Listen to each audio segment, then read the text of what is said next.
ధర్మశాస్త్రం ఎప్పుడు వచ్చింది, ఎందుకు వచ్చింది?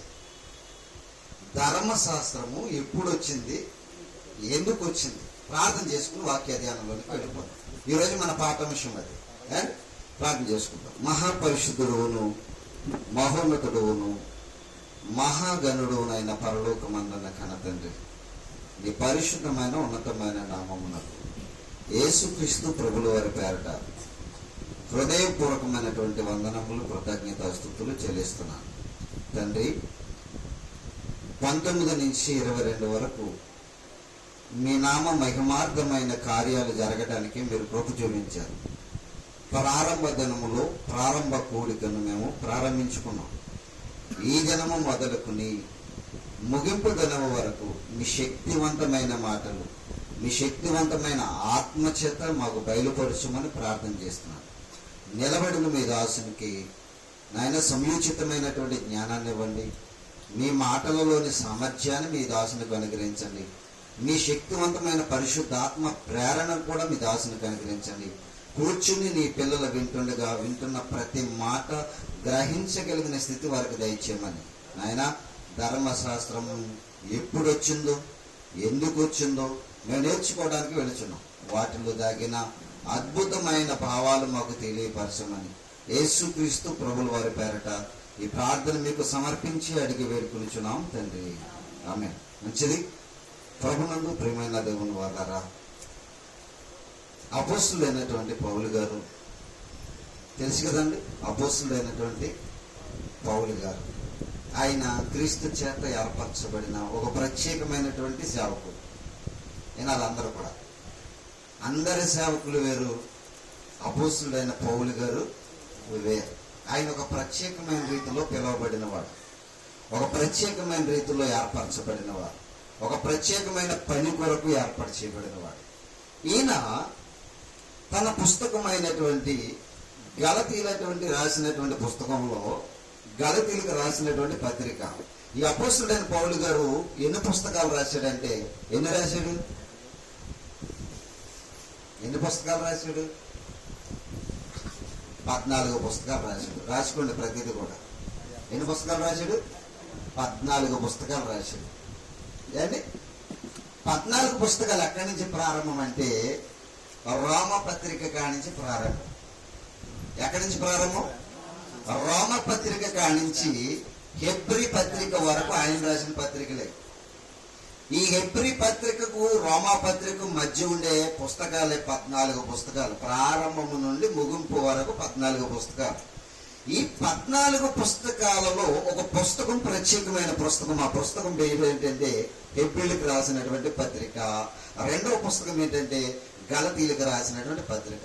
ఎందుకు ఈ 2 పుస్తకాలలో ప్రత్యేకత అంటే, 2 పుస్తకాలలో అపోస్తులైన పౌలు గారు రాసినటువంటి సందర్భం ఏంటంటే ధర్మశాస్త్రం గురించి వివరంగా రాశాడు. ఈ 2 పుస్తకాలు దేని గురించి రాశాడు? ధర్మశాస్త్రం గురించి బాగా వివరంగా రాశాడు. గలతీలకు రాసిన పత్రికలోను, హెబ్రీలకు రాసిన పత్రికలోను పూర్తి వివరణగా రాసినటువంటి ధర్మశాస్త్రము ఈ 2 పుస్తకాల్లోనే కనిపిస్తుంది. ఉన్న పుస్తకాల్లో అక్కడక్కడ అలా టచ్ చేసుకుంటూ వెళ్ళాడు. ప్రారంభ పుస్తకము రోమా పత్రికలో కూడా కొంత టచ్ చేసుకుంటూ వచ్చాడు. పూర్తి వివరణ ఎక్కడ ఇచ్చాడంటే హెబ్రీ పత్రికలో ఇచ్చాడు. అసలు ధర్మశాస్త్రం అంటే ఏంటి, ధర్మశాస్త్రం ఎవరికి ఇచ్చాడు, ఎందుకు ఇచ్చాడు అన్నది ఈరోజు మనం నేర్చుకునేటువంటి పాఠాంశం. ఒకసారి మనం బైబిల్ గ్రంథంలోనికి మనం వెళ్తాం. అపోస్తులైనటువంటి పౌలు గారు గలతీలకు రాసినటువంటి పత్రిక 3వ అధ్యాయము 17వ వచనంలో ఒక సందర్భాన్ని మనకి బయలుపరుస్తూ ఉంటాడు. చూద్దామండి. అపోస్తులైనటువంటి పౌలు గారు గలతీలకు రాసినటువంటి పత్రిక 3వ అధ్యాయము 17వ వచనంలో ఒక సందర్భాన్ని మనకి ఆయన ప్రస్తావిస్తూ వస్తాడండి. చూద్దాం ఒకసారి ఆ మాట. నేను చెప్పినది ఏమనగా 430 సంవత్సరములైన తరువాత వచ్చిన ధర్మశాస్త్రము అంటే చూడండి. ఎన్ని సంవత్సరాలు అంటే 430 30 సంవత్సరాల తర్వాత ఏమొచ్చిందంట? ధర్మశాస్త్రం వచ్చిందంట. ఈ 400 సంవత్సరాలు ఏంటి? 430 సంవత్సరాల తర్వాత రావడం ఏంటి ధర్మశాస్త్రం? ధర్మశాస్త్రం అనేది 430 సంవత్సరాల తర్వాత వచ్చింది అంటున్నాడు. మనకి మీటింగ్స్ కాబట్టి పరిశోధన చేసే మీటింగ్స్ ఇవన్నీ కూడా ఏ మీటింగ్స్? పరిశోధన చేసే మీటింగ్స్ ఇవన్నీ కూడా. అందుకే మనము లేఖనాలను బాగా పరిశోధించాలి, పరిశీలన చేయాలి.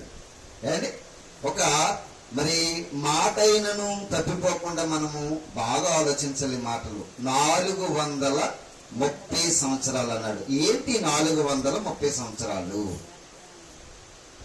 430 సంవత్సరాల తర్వాత రావడం ఏంటి ధర్మశాస్త్రం అని ఆలోచన చేస్తే ఈయన అంటున్నాడు 430 సంవత్సరాల తర్వాత ధర్మశాస్త్రం వచ్చింది అన్నాడు. ఎందుకు 400 సంవత్సరాల తర్వాత వచ్చింది? ఏ 400 సంవత్సరాల తర్వాత వచ్చింది అన్నది ఒకసారి చూస్తే అపోస్తలుడైనటువంటి స్టెఫన్ గారు ఒక మాట చెప్పాడు. అంటే పౌలు గారి కంటే ముందున్నవాడు దేవుని సేవలో. అపోస్తలుడైనటువంటి పౌలు గారి కంటే దేవుని సేవలో ఉన్నటువంటి స్టెఫన్ గారు ఒక మాట చెప్పాడు. చూద్దాం. అపోస్తలుల కార్యాలు 7వ అధ్యాయము 6వ వచనం. అపోస్తలుల కార్యాలు 7వ అధ్యాయము 6వ వచనం. అయితే దేవుడు అతని సంతానం అన్య దేశం ముందు పరవాసులగుదురనియు ఆ దేశస్థులు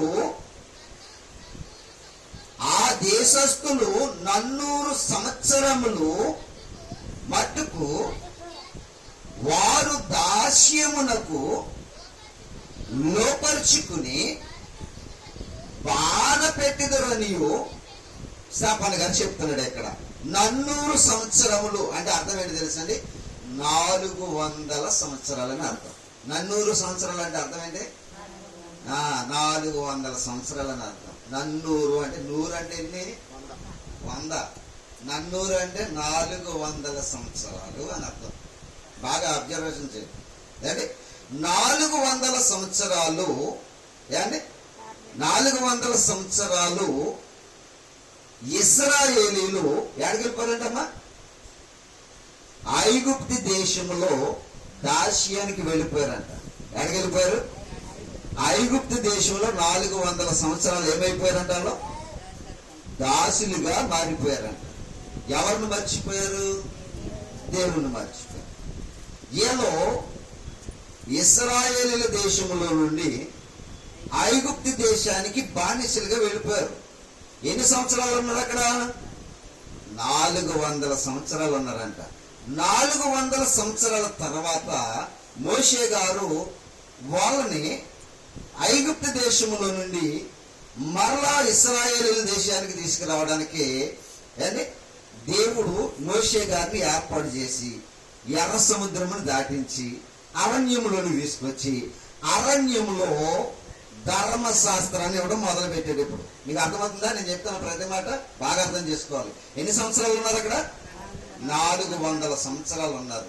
400 సంవత్సరాలు బానిసలో ఉన్నటువంటి ఇశ్రాయేలు ప్రజలను మోషే గారి ద్వారాగా మరల ఇశ్రాయేల్ ప్రజల జనాంగానికి మరల ఐగుప్తు దేశంలో నుండి మరల కానాను దేశానికి నడిపించడానికి మోషేని ఏర్పాటు చేసుకుని ఆమె తీసుకురావడానికి ఎన్ని సంవత్సరాలు పట్టిందంటే 430 ఏళ్ళు పట్టిందంటండి ధర్మశాస్త్రం రావడానికి.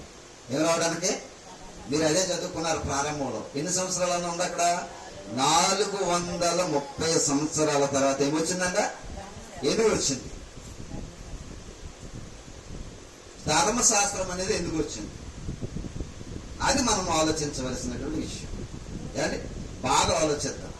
ఓ మనిషికి తెగులు పుట్టిన తర్వాత మందు పడుతుందా? మందు పుట్టిన తర్వాత తెగులు పడుతుందా? చెప్పండి. మందు పుట్టిన తర్వాత తెగులు వస్తుందా? తెగులు పుట్టిన తర్వాత మందు కనిపెడతారా? తెగులు వచ్చిన తర్వాతే మందు కనిపెడతారు. మొన్న కరోనా వచ్చింది, వెంటనే మందులు ఉన్నాయి. వ్యాక్సిన్స్ కోసం వాళ్ళు ఏం చేశారు? పరిశోధనలు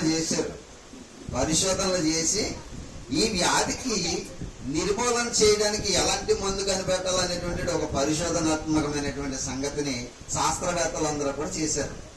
ఏండి, మీరు జాగ్రత్తగా వినాలి. ఏండి, శాస్త్రవేత్తలందరూ ఏం చేశారంట? పరిశోధన చేశారు మందు కోసం. ఎందుకంటే తెగులు నిర్మూలించబడాలి. తెగులు నిర్మూలించబడాలంటే మనిషికి ఏం కావాలి? మందు కావాలి. ఇప్పుడు ఇశ్రాయేలు ప్రజలందరూ కూడా 400 సంవత్సరాలు దేనికి బానిసలైపోయారు? ఐగుప్తు దేశంలో బానిసలైపోయారు. ఐగుప్తు దేశంలో 400 సంవత్సరాలు వాళ్ళు ఆరాధించింది ఏంటండి? ఐగుప్తీయుల దేవతలను ఆరాధించడం మొదలు పెట్టారు. ఏ దేవతలనే? ఐగుప్తీయుల దేవతలను ఆరాధించడం మొదలు పెట్టారు. ఇప్పుడు ఐగుప్తీయుల దేవతలను ఆరంభించడం మొదలుపెట్టిన ఇశ్రాయేలీలు పాపంలో మునిగిపోయారు. ఇప్పుడు పాపము నుండి వారిని విడిపించాలంటే ఏం కావాలి? ఇప్పుడు ధర్మశాస్త్రం కావాలి. ఏంటన్నారా? ధర్మశాస్త్రం కావాలి. ధర్మశాస్త్రంలో ఏమని రాయబడి ఉంది? ఎవరు రాయబడి ఉంది? మొదటిది, నేను తప్ప వేరొక దేవుడు నీకు ఉండకూడదు. ఏంటి? ఎందుకని? మొట్టమొదటిగా ప్రారంభించడం మోషే గారి చేత దేవుడు ఏమని ప్రారంభించాడు? నేను తప్ప వేరొక దేవుడు నీకు ఉండకూడదు అని ప్రారంభించాడు. మీకు ఒకసారి ఆ మాట చూపిస్తాను. నిర్గమకాండము 20వ అధ్యాయము, నిర్గమకాండము 20వ అధ్యాయము మొదటి నుండి కొన్ని మాటలు మనం చదువుకుందాం. దేవుడు ఈ ఆజ్ఞలని వివరించి చెప్పెను, నీ దేవుడైన యెహోవాను నేనే దాసుల గృహమైన ఐగుప్తు దేశంలో నుండి నిన్ను వెలుపలకి రప్పించి తిని. అదండి ఇప్పుడు చెప్తున్న మాట, నేను తప్ప. ఎందుకని ఈ మాట చెప్తున్నాడు దేవుడు? ఇశ్రాయేలు ప్రజలు అప్పటి వరకు కూడా ఐగుప్తు దేశంలో దేవతలను పూజించడానికి అలవాటు పడిపోయారు. నిజమైన సృష్టికర్తను విడిచిపెట్టేశారు వాళ్ళు. అందుకనే దేవుడు మళ్ళీ తన ప్రజలను తన వైపు మళ్లించుకోవడానికి మోషే గారి ద్వారా ఆజ్ఞలు ఇచ్చాడు. ఎన్ని వందల సంవత్సరాలు ఉన్నారన్నారు ఆయన? 400 సంవత్సరాలు వాళ్ళు బానిసలైపోతారని అసలు అబ్రాహాముకి ఇస్సాకు పుట్టక ముందే అబ్రాహాముకు వాగ్దానం చేశాడు. ఎప్పుడన్నా ఎవరని చెప్తారు అలాగా? మీ అబ్బాయి పుడతాడు, నీకు ఒక అబ్బాయి పుడతాడు, ఆ అబ్బాయి పుట్టిన తర్వాత ఇన్ని సంవత్సరాలు అక్కడికి వెళ్ళిపోతాడని ఏ జ్యోతిష్కుడు అయినా కానీ, ఏ శాస్త్రవేత్త అయినా కానీ, ఏ భవిష్యత్తును చెప్పేవాడైనా కానీ ఎవరని చెప్తారు అలాగా? దేవుడు చెప్పాడు. చూద్దాం, ఆ మాట కూడా చూపిస్తాను మీకు. ఆదికాండము 15వ అధ్యాయము, ఆదికాండము 15వ అధ్యాయము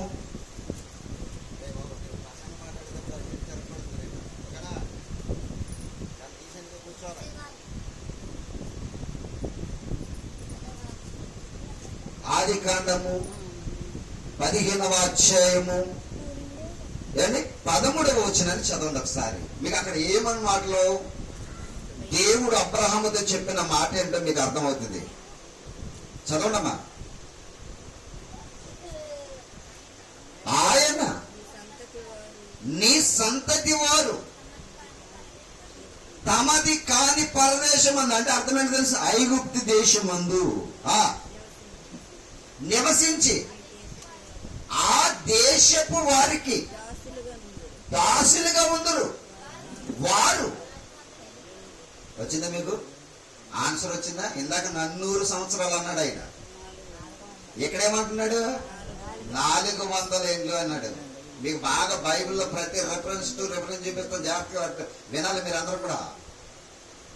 ఏండి, బైబిల్ ప్రశ్న ఇస్తే బైబిల్ సమాధానం చెప్పాలి, నేను కాదు చెప్పడం. మీరు బాగా ఇందాకేమన్నాడు? 400 సంవత్సరాలు అన్నాడు. ఎక్కడేమంటున్నాడు? 400 ఏండ్లు అంటున్నాడు. ఇప్పటికి అబ్రహాముకి పిల్లలు పుట్టలేదు. మీకు ఈ విషయం బాగా అర్థం చేసుకోవాలి. అబ్రహాం ఇప్పటికే ఏం పుట్టలేదు, పిల్లలు పుట్టలేదు. అసలు పిల్లలే లేరు ఆయనకి. వృద్ధాప్యం వచ్చేసింది. శారా గర్భం ముడిగిపోయింది.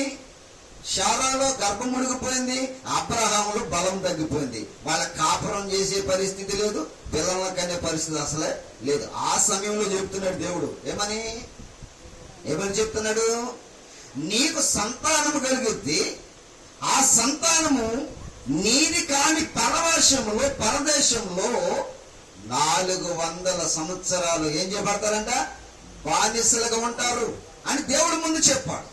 ఆ తర్వాత 25 సంవత్సరాలకు పుట్టాడు. ఎవరు?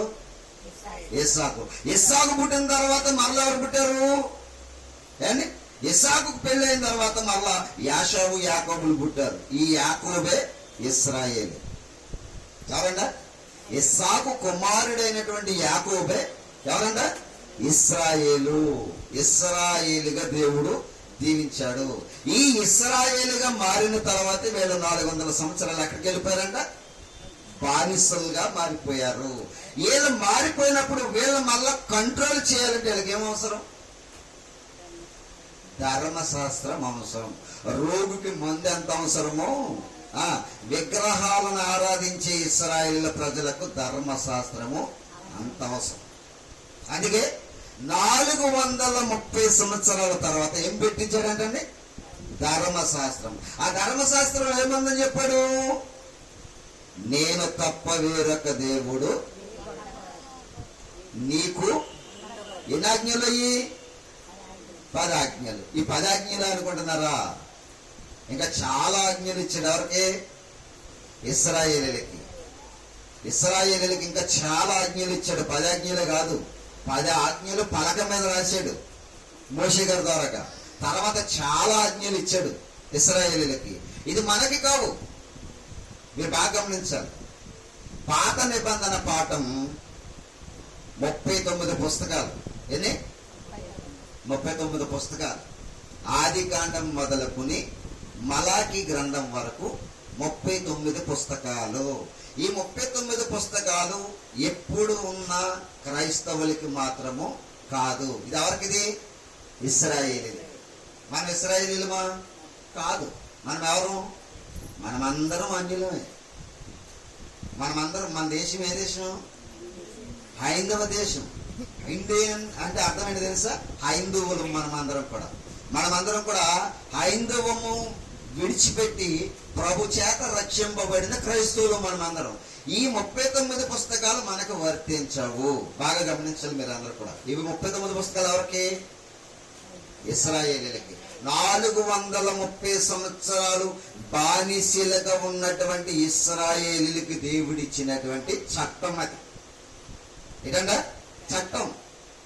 మీరు ఇది మీరితే నాకు విరోధులుగా మారిపోతారు అని దేవుడు ఇశ్రాయేలీయులకు ఏమి ఇచ్చాడంటే 39 పుస్తకాల్లో చక్కటి వివరణ, వారి జీవిత శైలిని మార్చగలిగినటువంటి తత్వాన్ని దేవుడు వాళ్ళకి ఇచ్చాడు.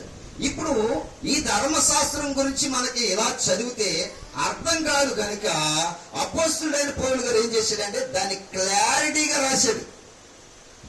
ఎవరు రాశారు? అపోస్తలుడైన పౌలు గారు ధర్మశాస్త్రం గురించి చాలా క్లియర్గా క్లారిటీగా మనకు అర్థం అవడం కోసం, క్రైస్తవులకు అర్థం అవడం కోసం రాశాడు. అసలు ధర్మశాస్త్రం ఎప్పుడు వచ్చిందో, ఎందుకు వచ్చిందో ఎవరు రాశారండి? ఎవరు రాశారు? అపోస్తలుడైనటువంటి పౌలు గారు రాశాడు. ఎందుకు వచ్చిందో మనం నేర్చుకోవాలి. ఎప్పుడు వచ్చిందో మీకు చెప్పాను నేను. ఎన్ని సంవత్సరాల తర్వాత వచ్చింది? 430 సంవత్సరాల తర్వాత వచ్చింది. ఏ 430 సంవత్సరాలు? బానిసలుగా వారు వెళ్ళిన 430 సంవత్సరాల తర్వాత ఏమొచ్చిందంట? ధర్మశాస్త్రం వచ్చింది. అది చెప్పాను.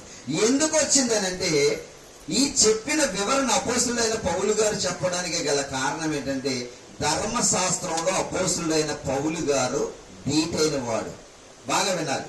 చూపిస్తాను, ఆ మాట కూడా చూపిస్తాను. అపోస్తలుల కార్యాలు 22వ అధ్యాయము.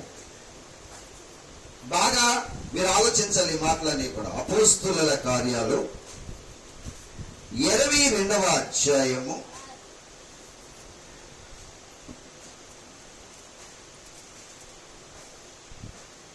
ఏదండి? మొదటి నుండి కొన్ని మాటలు మనం చదువుకుందాం. సహోదరులారా, తండ్రులారా, నేనిప్పుడు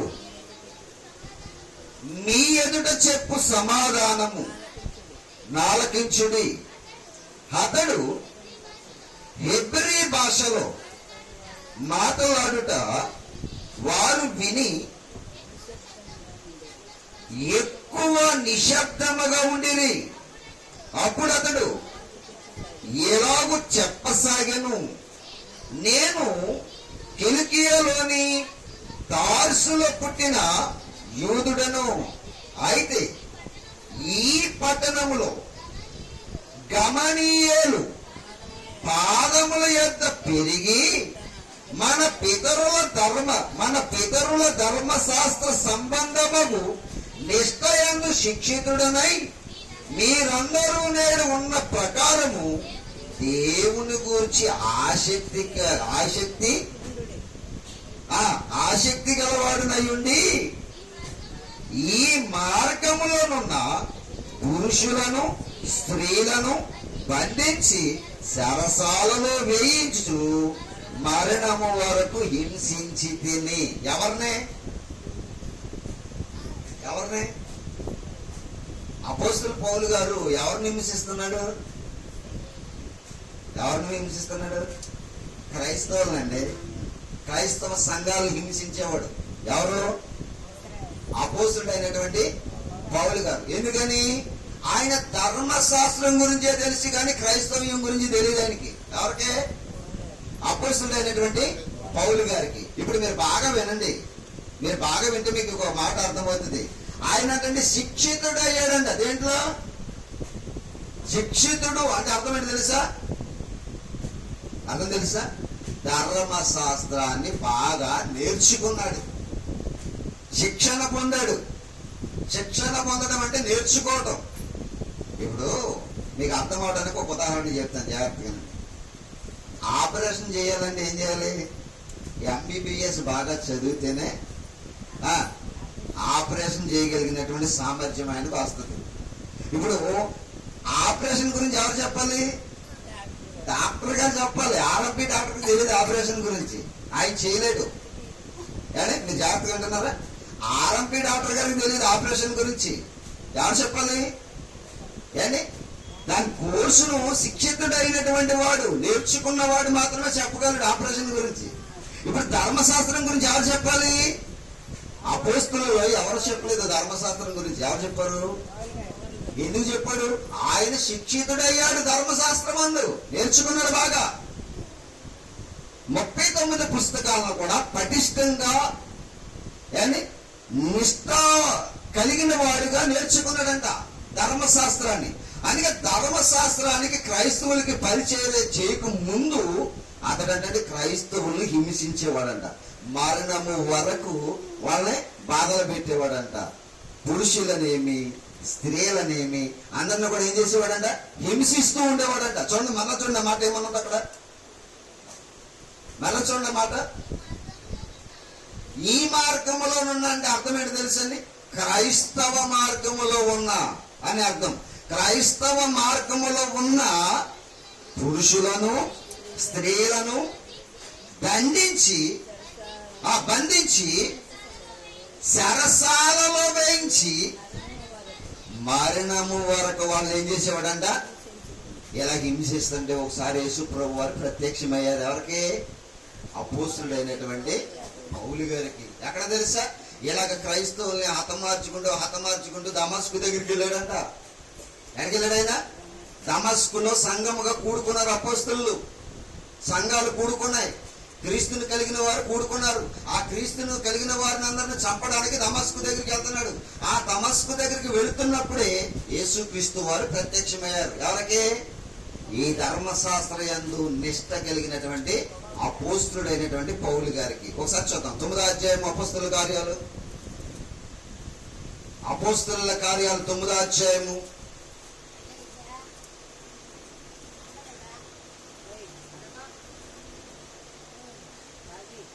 9వ అధ్యాయము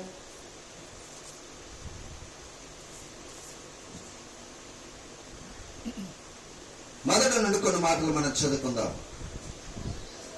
సౌలు ఇంకను ప్రభు యొక్క శిష్యులను బెదిరించుటను హత్య చేయుటను తనకు ప్రాణాధారమైనట్టు ప్రధాన యాజకుని యొద్దకు వెళ్ళి ఈ మార్గమందున్న పురుషులనైనను స్త్రీలనైనను కనుగొనిన ఎడల వారిని బంధించి యెరూషలేమునకు తీసుకుని వచ్చుటకు దమస్కులోని సమాజముల వారికి పత్రికలమ్మని అడిగెను.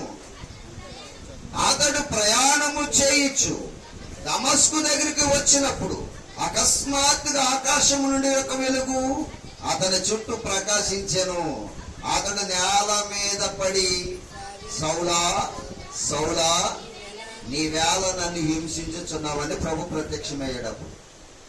ఎవరు ప్రత్యక్షమయ్యారు? అప్పటి వరకు అపొస్తలుడైన పౌలు గారు ఎవరు? ధర్మశాస్త్రానికి బాగా దీటైనటువంటి వాడు, ధర్మశాస్త్రంలో ఆరితేరిన వాడు, ధర్మశాస్త్రంలో యెహోవాయే దేవుడు. ధర్మశాస్త్రంలో ఎవరు దేవుడు? యెహోవాయే దేవుడు. ఇప్పుడు కొత్త నిబంధనకు వచ్చేటప్పటికి యెహోవా చేత పంపబడిన క్రీస్తే దేవుడు భూమి మీద. ఇప్పుడు ఎవరి చేత పంపబడ్డారు? క్రీస్తు. ధర్మశాస్త్ర కాలములో ప్రవక్తలతో మాట్లాడిన యెహోవా దేవుడే క్రీస్తు వారిని భూమి మీదకు పంపించి క్రైస్తవులుగా అందరిని కూడా మార్చడానికి ప్రయత్నం చేశాడు. రాబోయే 2 రోజుల్లో అర్థమవుతుంది ఈ మాట మీకు. అంటే ఇప్పుడు కొంచెం కష్టంగా ఉంటుంది, జాగ్రత్తగా ఉండండి. ధర్మశాస్త్రం అనేది మనుషులలో ఉన్న పాపాన్ని పోగొట్టి మనుషులను పరిశుద్ధులుగా దేవునికి దగ్గరగా చేయడం కోసం పుట్టింది. ఇప్పుడు ధర్మశాస్త్రంలో ఉన్న ఆజ్ఞలేంటి మీకు ఎందుకు చెప్పాను? మొదటిది ఏంటి? ఎందుకన్నాడు నేను తప్ప వేరొక దేవుడు ఉండకూడదని? ఆల్రెడీ వాళ్ళకి చాలా మంది దేవతల్లోనూ పూజించడం నేర్చుకున్నారు అప్పటికే. ఎక్కడ? ఐగుప్తు దేశంలో బానిసలుగా ఉన్నటువంటి ఆ దేశంలో దేవతలను పూజించడం నేర్చుకున్నారు వాళ్ళు. నిజమైన దేవుణ్ణి, వారిని సృష్టించినటువంటి దేవుణ్ణి, వారిని కోరుకున్నటువంటి దేవుణ్ణి పక్కన పెట్టేశారు వాళ్ళు. ఎప్పుడైతే పక్కన పెట్టేశారో దేవుడు వాళ్ళని కూడా పక్కన పెట్టేశాడు. ఆ తర్వాత ఐగుప్తీలందరూ కూడా వాళ్ళని హింసిస్తుంటే, బాధలు పెడుతుంటే, ఆ బాధలు భరించలేక వాళ్ళు ఏం చేశారని తెలుసా? దేవుడా నువ్వెక్కడున్నావయ్యా, ఒకసారి మా వైపు చూడవయ్యా బాబు, ఏంటి మాకు ఈ శ్రమలని మొరపెట్టుకుంటే ఆ కాలంలో పుట్టించాడు మోషేని. వాళ్ళు ఎప్పుడు మొరపెడితే అప్పుడు పుట్టిద్దామని చూశాడు. వాళ్ళు అప్పటి వరకు మొరపెట్టలేదు. అందుకే 400 సంవత్సరాల తర్వాత ధర్మశాస్త్రం వచ్చింది అని చెప్తున్నాడు దేవుడు. అర్థమవుతుంది మీకు? అప్పటి వరకు ఎవరికి జ్ఞాపకం రాలేదు వాళ్ళకి? ఎన్ని సంవత్సరాలు? 400 ఏండ్లు దేవుడు వాళ్ళకి జ్ఞాపకాల్లో లేడు. అందుకే దేవుడు కూడా వాళ్ళని ఏం చేశాడు? పట్టించుకోలేదు. ఆ తర్వాత వాళ్ళకి ఎప్పుడు జ్ఞాపకం వచ్చాడు అని అంటే, వాళ్ళంటండి ఇటకలు చేయించి, ఏం చేయించారంట? ఇటకలు మట్టి అడుసు కింద తొక్కించి ఇటకలు చేయించి, ఏమండి ఎప్పటి వరకు చేయాలి? టైమింగ్స్ ఏమి లేవు వాళ్ళకి. తినటం, పని చేయటం. ఇలాంటి పరిస్థితుల్లో బానిసలుగా బ్రతుకుతున్నారు కదా. బానిస బ్రతుకంటే వాడు చెప్పినంతసేపు పని చేయాలి. వాళ్ళ దేశంలో ఉన్నారు, వాళ్ళ ఇష్టం. ఇప్పుడు మనోళ్ళు కూడా చాలా మంది అవుట్ ఆఫ్ కంట్రీ వెళ్తున్నారు కదా. వాళ్ళ అండవర్లో ఉండాలి. వాళ్ళు ఏం చెప్తే, ఎప్పుడు చెప్తే అప్పుడు చేయాలి. ఎందుకని? బానిసలుగా వెళ్ళారు కనుక. అండి మన వేసాలు తీసుకుని అవుట్ ఆఫ్ కంట్రీకి వెళ్తున్నాం అంటే ఏంటో తెలుసండి? బానిసలు మనకి. వాళ్ళు బానిసలలాగానే చూస్తారు, పురుగుల్లాగా చూస్తారు అక్కడ ఉన్న ప్రపంచంలో ప్రజలు. మన కంట్రీ దాటి అవుట్ ఆఫ్ కంట్రీకి వెళ్ళామంటే అంతా కూడా ఎలాంటిదో తెలుసా? హోండా ప్రపంచం, సాంప్రదాయాలు లేనటువంటి ప్రపంచం ఇదంతా కూడా. ఓన్లీ ఇండియా మాత్రమే సాంప్రదాయాలు కలిగినటువంటి దేశం. ఇండియా దేశంలో అన్ని జాతుల వారు ఉన్నారు. అన్ని జాతుల వారికి నాగరికత తెలుసు, సాంప్రదాయాలు పద్ధతులు అని తెలుసు. ఉన్న వాళ్ళకి సాంప్రదాయాలు పద్ధతులు ఏమీ కూడా తెలియదు. గౌరవించడం రాదు వాళ్ళకి. అర్థమైందో తెలుసు మీకు? మాట్లాడే తీరు తెలియదు వాళ్ళకి, ఎలా మాట్లాడాలో తెలియదు. చెయ్యి అంటారంటే చేయాలంటే. బానిసలుగా వెళ్ళిన వాళ్ళు అలా చేయాలి. ఇప్పుడు ఇశ్రాయేలు పరిస్థితి కూడా అదే. ఫరో ఏదైతే ఆజ్ఞాపించాడో అది తప్పనిసరిగా వీళ్ళు చేయాలి. అయితే మోషే పుట్టినప్పుడు దేవుడు ఇశ్రాయేల్ ప్రజలను తీసుకురావడానికి మోషేను పంపించినప్పుడు మా దేవుడిని ఆరాధించడానికి మేము అక్కడికి వెళ్తామన్నప్పుడు అప్పటి వరకు కొంచెం తక్కువ పని చెప్పిన వారు మోషే ఎప్పుడైతే వెళ్ళి వీళ్ళ దేవుడిని ఆరాధించడానికి రమ్మని చెప్పాడో అప్పటి నుంచి పని ఎక్కువ పెంచారండి. ఏం పెంచారు? అప్పటి వరకు గడ్డి ఆడ తెచ్చేవారు. ఏం చేయడానికి? ఎటకలు కాల్చడానికి గడ్డి ఆడ తెచ్చేవారు, మట్టి ఆడ తెచ్చిచ్చేవారు. ఇప్పుడు మట్టి మీరే తెచ్చుకోవాలి, మట్టి మీరే తొక్కాలి, గడ్డి మీరే తెచ్చుకోవాలి. ఎప్పటిలాగానే మరలా ఎటకలో అదండి ఇశ్రాయేలు ప్రజలకు వాళ్ళ ఫరో రాజు పెట్టినటువంటి కఠినమైనటువంటి దాసరకం. ఎలాండి ఎందుకు ఇంత కఠినమైనటువంటి దాసరకం తీసుకొచ్చారు తెలుసండి? ఇశ్రాయేలీల సంతానం ఐగుప్తు దేశంలో పెరిగిపోతుంది. ఈ పెరిగిపోతుంటే భార్యలతో కాపురం కూడా చేయకుండా చేసేవాడంట. ఎవరు? ఫరో రాజు.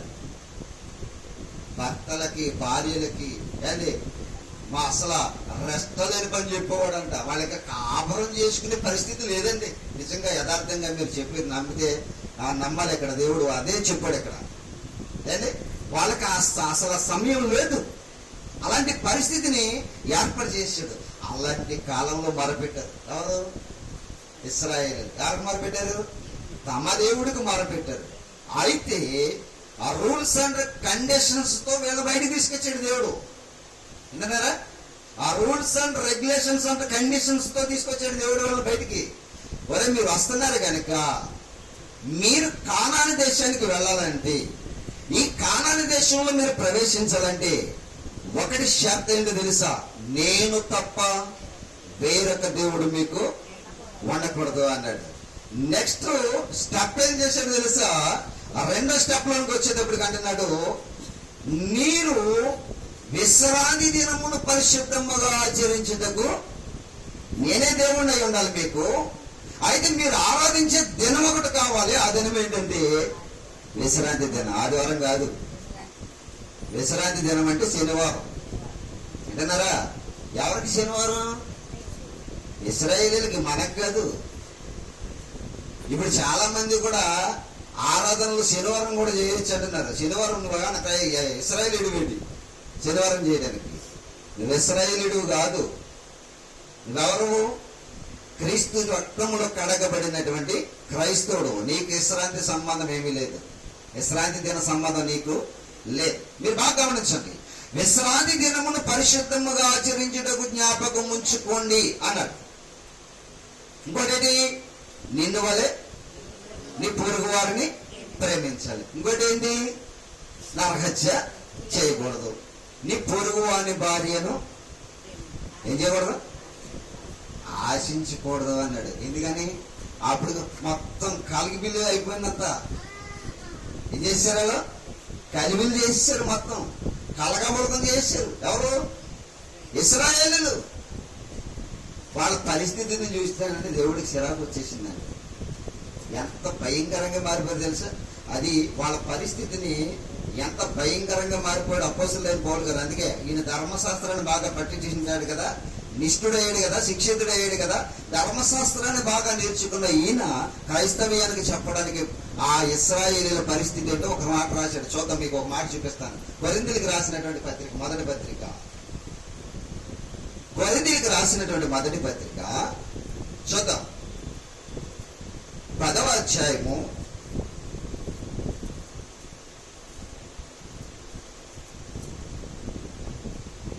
7వ వచనం. కొరింథీయులకు రాసినటువంటి మొదటి పత్రిక 10వ అధ్యాయము 7వ వచనం.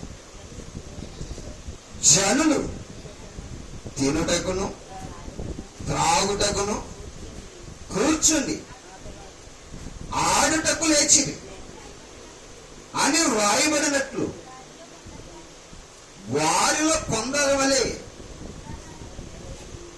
మీరు విగ్రహారాధకులై ఉండకుడి, మరియు వారి వలె ఏంటండి వాళ్ళు ఏం చేశారంట? ఇశ్రాయేలీలు ఏం చేశారని చెప్తున్నాడు పౌలు గారు? ఏండి ఏం చేశారని చెప్తున్నాడు పౌలు గారు? వాళ్ళంటండి విగ్రహాలను ఆరాధించేవారంట.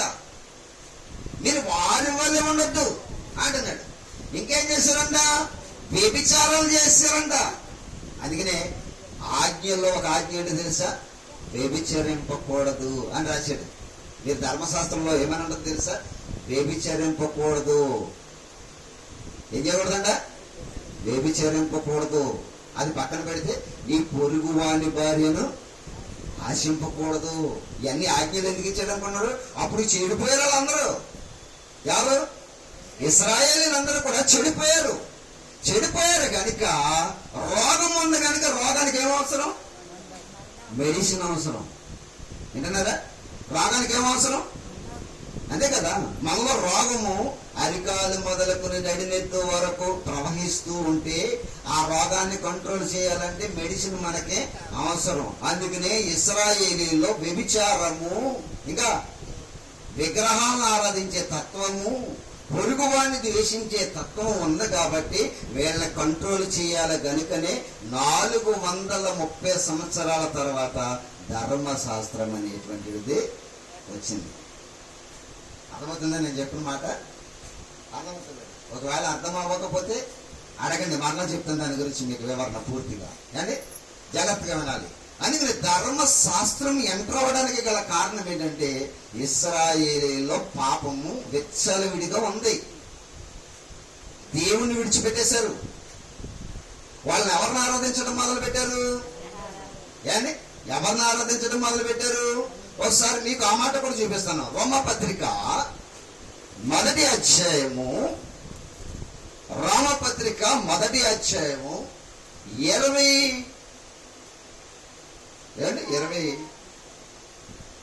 చూద్దాం. ఆ మాట కూడా చూద్దాం. రోమపత్రిక అపోస్తుల కార్యాలు పక్కన ఉంటది. అంటే అపోస్తుల కార్యాలకి కొరింథీయులకు రాసిన పత్రికకి మధ్యలో ఉంటది రోమపత్రిక.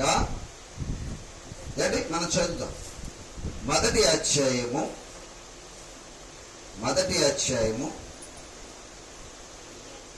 21వ వచనం కానీ చదవండి. మరియు వారు దేవునిని ఎరిగియు ఆయనను దేవునిగా మహిమపరచలేదు, కృతజ్ఞత స్తుతులను చెల్లింపనలేదు, కానీ తమ వాదముల యందు వ్యర్థులైరి వారి అవివేక హృదయము అంధకారమాయను. తాము జ్ఞానులమని చెప్పుకొనుచు బుద్ధిహీనులైరి వారు అక్షయుడగు దేవుని మహిమను క్షయమగు మనుషుల యొక్కయు పక్షుల యొక్కయు చతుష్పాద జంతువుల యొక్కయు పురుగుల యొక్కయు ప్రతిమా స్వరూపముగా ఏం చేశారంటే మార్చారంట. ఎన్ని సైడ్లు వచ్చినాయి ఇక్కడ? ఒకటి మనిషి. అమ్మ వినాలి. ఒకటి ఎవరు? మనిషి. రెండోది ఎవరు? పక్షులు. మూడోది చతుష్పాద జంతువులు. నాలుగోది పురుగులు. ఈ 4టిని ప్రతిమా స్వరూపముగా మలుచుకున్నాడంట. దేవుని పక్కన పెట్టేశారంట. ఎవరు? ఈ 4 చేత నిర్మించబడినటువంటి ప్రతిమ ఏదండి? ఏది? మనిషి రూపం ఉన్నది, పక్షులు ఉన్నవి, ఇంకా పురుగులు ఉన్నవి, ఇంకోటేమన్నాడు? చతుష్పాద జంతువులు ఉన్నవి. ఒక రూపం ఏర్పడిందండి. చెప్పండి, మీరు బాగా ఆలోచించి చెప్పండి. ఆ ప్రతిమ ఎక్కడుంది? మనందరి దగ్గర ఉంది, మనందరిలోనూ ఉంది. ఇప్పటికీ చెప్పండి దాని గురించి. చెప్పండి, ఎక్కడుంది అది? పాతది 10 రూపాయల నోటు కూడా తీసుకోండి. మనిషి అంటే ఏ కంట్రీలోనైనా ఆ దేశంలో ఉన్న ఒక గొప్పవాని బొమ్మ ఉంటుంది. డాలర్ మీదైనా, కాయిన్స్ మీదైనా, రూపీస్ మీదైనా. మన రూపీస్ అంటారు, ఇండియన్స్ ఏమంటారు? రూపీస్ అంటారు. ఈ రూపీస్ లో ప్రతి నోటు మీద ఎవరు బొమ్మ ఉంటుంది? గాంధీ గారి బొమ్మ ఉంటుంది. వచ్చేసిందా మనిషి బొమ్మ? జాగ్రత్తగా ఉండండి, బొమ్మ వచ్చేసిందా? అదే నోటు మీద చతుష్పాద జంతువులు అంటే ఎవరు తెలుసండి? పులులు బొమ్మలు ఉంటాయి. పాత 10 రూపాయల నోటు చూసుకోండి, దాని మీద ఉంటుంది మీకు ఇదంతా కూడా, చరిత్ర అంతా కూడా మీరు జాగ్రత్తగా వినాలి. అందుకే ధనముగా మార్చేసుకున్నాడు. ఇప్పుడు మనిషికి దేవుడు ఎవరు? దేవుడు ఎవరంటే ధనమే దేవుడు మనిషికి. అర్థమవుతుందా? చతుష్పాద జంతువులు, మనుషులు, పక్షులు, పాకేటువంటి పురుగులు ప్రతిమా రూపముగా మార్చేసుకున్నాడంటే మనిషి. చూడండి, ఇప్పుడు ఎవరింటిలో ఆయన దేని బాగా పూజిస్తాడంటే దేవుని కంటే ఎక్కువగా దేని పూజిస్తారు కదండి? కాదండి వాడు ఎవడన్నా ఎవడు లేడు. మరి అది విగ్రహం కాదంటారా? ఏది మనం ఆరాధిస్తున్నది విగ్రహం కాదంటారా? మళ్ళీ ఎక్కడ ఎట్టుకుంటాం తెలిసిందని హార్ట్ దగ్గర ఎట్టుకుంటారు. ఆడవాళ్ళు కూడా అక్కడ ఆడతారు పరిశుభ్రంగా జాగ్రత్తగా. ఏంటి రైట్ సైడ్ ఎవరంటారు? ఎందుకంటే దానికి బంధం ఎక్కువ ఇక్కడ. చూస్తారా మీరు జాగ్రత్తగా? ఏంటి నేను చూపించే ప్రతి మాట బైబిల్లో ఉంటుంది. మీకు ఆన్సర్ టు ఆన్సర్ బైబిల్ మీకు చూపిస్తాను ప్రతిదానికి. ఇక్కడ చూసారా 4 వచ్చినాయి. 4 మీ పాత 10 నోట్లో చూడండి, వస్తాయో రావో చూపిస్తాను మీకు. మీ హృదయం ఎక్కడ ఉండదు తెలుసా అండి? అంటే మీ హృదయం ఎక్కడ ఉండదు తెలుసా? దేవునికి దూరంగా ఉందంట. చూడండి, మత్తయి సువార్త మీకు చూపిస్తాను బైబిల్లో నుంచి ఆ మాట. మత్తయి సువార్త ఏండి 6వ అధ్యాయము 19వ వచనం చదవండి ఒకసారి. భూమి మీద మీ కొరకు ధనమును కూర్చుకునవద్దు, ఇక్కడ చెమటయు తుప్పును తినివేయును, దొంగలు కన్నము వేసి దొంగలెదురు పరలోకమందు ధనమును కూర్చుకుంది. చెమట అయినను తుప్పు అయినను దాన్ని తినివేయదు. అదండి మీకు చెప్పేస్తున్నాడు దేవుడు బైబిల్లో. మీకు క్లియర్ గా ఆన్సర్ వచ్చేస్తుంది. మీ ధనం ఎక్కడుంటుందో అక్కడే మీ హృదయము కూడా. నేను చెప్తున్నమాట, జోబి ఎక్కడ కొడతాడు? హార్ట్ ఎక్కడుందో అక్కడ కొడతాడు. జోబి ఎక్కడ కొడతాడండి? హార్ట్ ఎక్కడుందో అక్కడ కొడతాడు. ఎడం వైపున హార్ట్ ఉంటుంది, హార్ట్ వైపునే జేబు కొడతాడు. ఎందుకు తెలుసా? ఎక్కడ పెడతాడు డబ్బు అంతా కూడా. హార్ట్కి దేనికి లింకు? ధనానికి లింకు. హృదయం ఎక్కడుండునో ధనం ఎక్కడుండునో హృదయం అక్కడ ఉండదు. లింకు. మరి నీ హృదయం ఎక్కడికి వెళ్ళిపోయింది? దేవునికి దూరంగా వెళ్ళిపోయింది. ఎందుకు వెళ్ళిపోయింది? ఇప్పుడు మీరు బాగా గమనించింది, ఇందాక రోమపత్రికలో చదువు, వారు దేవునిని ఎరిగి ఉండి దేవునిగా ఆయనను ఏం చేయలేదంట? మహిమపరచలేదు. మీరు దేవునిని ఎరిగి ఉండు దేవునిగా ఆయనను మహిమపరచలేదు. మరి మీరు ఎవరిని మహిమపరుస్తున్నారు? చతుష్పాద జంతువుల యొక్కయు, మనుషుల యొక్కయు, పురుగుల యొక్కయు, ఇంకోటి ఏంటండి? పక్షుల యొక్కయు. 4. ఈ 4 కలిగిన ప్రతిమా రూపం ఏదనంటే ధనం. ఏదంట? ధనం. ఇప్పుడు మనిషి ధనాన్ని పూజించినంత ఇదిగా దేవుణ్ణి పూజించటం లేదు. అందుకనే దేవుడు ఏమన్నాడు తెలుసా? నేను తప్ప వేరొక దేవుడు నీకు ఉండకూడదు.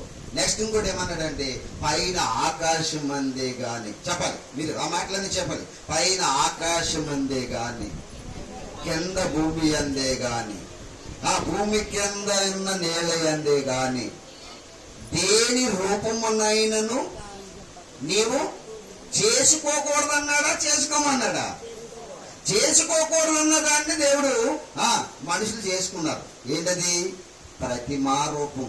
ఆ రూపమే మనకి కళ్ళ మధ్య జనం మధ్యన మనందరినీ ఇరిపిస్తుంది, కరిపిస్తుంది, మంచి ప్రేమను కలిగిస్తుంది, తర్వాత మంచి గొడవ కూడా రప్పించేది. ఏంటది? ధనం. అది దెయ్యం అన్న సంగతి నీకు తెలియక దేవునిగా నువ్వు దాన్ని ఏం చేస్తున్నావు? పూజిస్తున్నావు. ఇవాళ చాలా మంది టికెట్లు చేస్తున్నారండి. బాగా గమనించండి ప్రియమైన దేవుని వారు. ఏండి విగ్రహాల గురించో డిబేట్లు చేసేస్తున్నారు. రైట్, విగ్రహాల గురించి డిబేట్ చేసేవాడు డబ్బు తీసుకుంటాం మానేస్తున్నాడా? ఇప్పుడు మీరు సంఘానికి వచ్చారు ఆదివారం, బాగా గమనించండి. మీరు వస్తా ఏం పట్టుకొస్తారు? ఏమడికి వస్తారు? మీకు కలిగిన కానుక ఏదో పట్టుకొచ్చి ఇక్కడ ఏం చేస్తున్నారు? ఇప్పుడు పట్టుకొచ్చింది ఏంటి? నువ్వు ధనమా? విగ్రహం. ఏం తెచ్చేస్తున్నావు? కానుక. విగ్రహం వేస్తున్నావు అంతే. కానీ దేవుడు ఏమేమన్నాడు? కానుక ఏమేమన్నాడు? నీ శరీరాన్ని కానుకగా సమర్పించమన్నాడు. దేవుడు సమర్పించమన్నది మానేసి నువ్వేం సమర్పిస్తున్నావు? దెయ్యాన్ని. ఆ దెయ్యం లేకపోతే మనిషికి గడవడం లేదు ఈ భూమి మీద. అందుకే దేవుడు ఏమని చెప్పుడు మీకు చూపించాను మత్తయి సువార్తలో, భూమి మీద మీ కొరకు ధనమును కూర్చుకోవద్దు. ఎందుకని ధనం ఎవరని చెప్తున్నాడు? విగ్రహం. విగ్రహారాధన చేయకూడదు అంటున్నాడు. ధర్మశాస్త్రం యొక్క రూల్ ఇది. ఎవరికిది? ఇశ్రాయేలీయులకి. ఎప్పుడు వచ్చింది ధర్మశాస్త్రం? 430 సంవత్సరాల తర్వాత వచ్చింది. ఎందుకు వచ్చింది? మనుషులను కంట్రోల్ చేయడం కోసం వచ్చింది ధర్మశాస్త్రం. మరలా నిర్గమకాండానికి ఒకసారి వెళ్దాం. 20వ అధ్యాయము, నిర్గమకాండము 20వ అధ్యాయము. మరొకసారి మనం రిపీట్ చేద్దాం ఆ మాటని. చూద్దామా? నిర్గమకాండం 20వ అధ్యాయం. దేవుడు ఈ ఆజ్ఞలన్నీ వివరించి చెప్పెను. నీ దేవుడైన యెహోవాను నేనే దాసుల గృహమైన ఐగుప్తు దేశములో నుండి నిన్ను వెలుపలకు రప్పించి తిని, నేను తప్ప వేరొక దేవుడు నీకు ఉండకూడదు. పైన ఆకాశం అందే గాని కింద భూమి అందే గాని భూమి కింద ఉన్న నీళ్ళ అందే గాని ముందు దేని రూపమునైనను నీవు విగ్రహమునైనను అన్నాడా? విగ్రహం చేసుకోవద్దు అన్నాడా? మనిషి చేసాడా లేదా చెప్పండి. డబ్బు ఎవరు చేశారు? డబ్బు ఎవరు తయారు చేశారు? దేవుడా? ఎవరు తయారు చేశారు? ఈ సృష్టిలో దేవుడు సృష్టించలేము 3 ఉన్నాయి. చెప్పండి ఏంటో. దేవుడు అసలు చేయలేనివి 3 ఉన్నాయి. చెప్పండి టకటకమంట. ఎందుకు చెప్తానని తెలిసి మాటలన్నీ కూడా మీ హృదయంలో భద్రపరచబడాలి. జ్ఞానం నేర్చుకోవాలి పిల్లరా. ఈ సృష్టిలో దేవుడు కలగ చేయనవి 3 ఉన్నాయి. చెప్పండి అంటున్నాను దాని గురించి. దేవుడు సృష్టించలేదు వాటిని. ఏంటవి? చూడండి, మీరు మీ కళ్ళారా చూడండి. బైబిల్లో చూద్దాం ఆ మాటని. యోహాను రాసిన మొదటి పత్రిక. బాగా చదువుకున్నామా? యోహాను రాసిన మొదటి పత్రిక 2వ అధ్యాయము చదవండి. యోహాను రాసిన మొదటి పత్రిక 2వ అధ్యాయము 16వ వచనం చదవండి. లోకములో ఉన్నదంతయు అనగా శరీరాశయు, నేత్రాశయు, జీవపడంబమును దేవుని వలన పుట్టినవి కావు అంటున్నారు. చూడండి, ఏంటవి? శరీరాశ, నేత్రాశ, జీవపడంబం. ఎవరి నుండి పుట్టలేదు? దేవుని నుండి పుట్టలేదు. ఇవి దేవుని నుండి పుట్టలేవు. ఎవరు కలగ చేసుకున్నారు? జీవపడంబం అంటే ఏంటి? జీవపడంబం అంటే ఏంటి? ధనం అండి. ఏంటది? జీవపడంబం అంటే ఏదనుకుంటున్నారు? ఎవరి వల్ల పుట్టింది ఇది? మనిషి వల్ల. దేవుడు చెప్పాడు కదా, మనుషుల యొక్కయు, జంతువుల యొక్కయు, పక్షుల యొక్కయు, చతుష్పాద జంతువుల యొక్కయు పురుగుల యొక్కయు ప్రతిమా రూపము తయారు చేయబడింది. అది మనిషి చేసుకున్నది ధనం. దాన్ని దేవుడు అంటున్నాడు విగ్రహము అంటున్నాడు. విగ్రహారాధన చేస్తున్నారు. మనం రూపాలను తయారు చేసుకున్నాం, ఆయన చేయొద్దు అన్నాడు, మనం చేసుకుంటున్నాం. శరీరాశ ఎవరి నుంచి పుట్టింది చెప్పాలి?